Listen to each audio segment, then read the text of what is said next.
Socrates was one of the most celebrated Greek philosophers and moralists of classical antiquity. Socrates was born in Athens in the year 469 BC. His father Socrates was a sculptor and stonemason. Socrates followed the same profession in the early part of his life.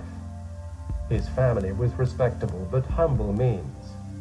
His education included not only a knowledge of the mother tongue and readings of the great poets, but also elements of arithmetic, geometry, and astronomy.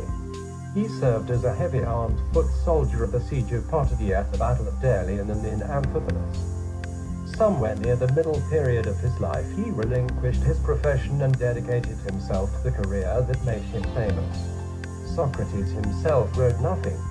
Evidence of his life and activities come from the writings of Plato and Xenophon. There was a strong religious side to Socrates' character and thought which constantly revealed itself in spite of his criticism of Greek myths.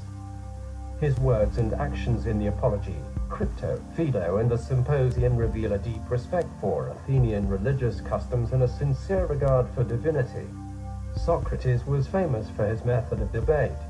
His works often made as many enemies as admirers within Athens.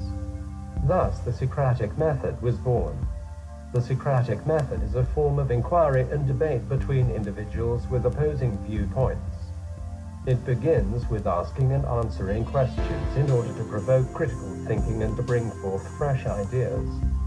The Socratic method searches for commonly held truths that mold opinion and scrutinizes them to determine their consistency with other beliefs.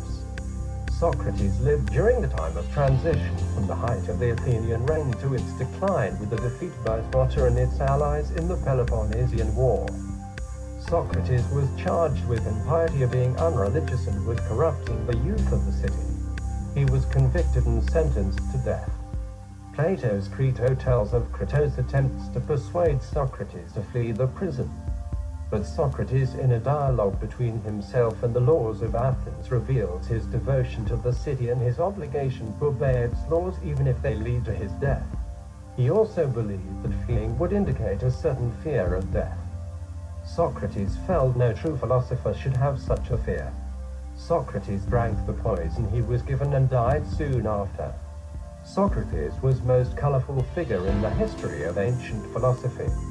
His influence through Plato, the Cynics, and less directly Aristotle changed the course of ancient philosophy.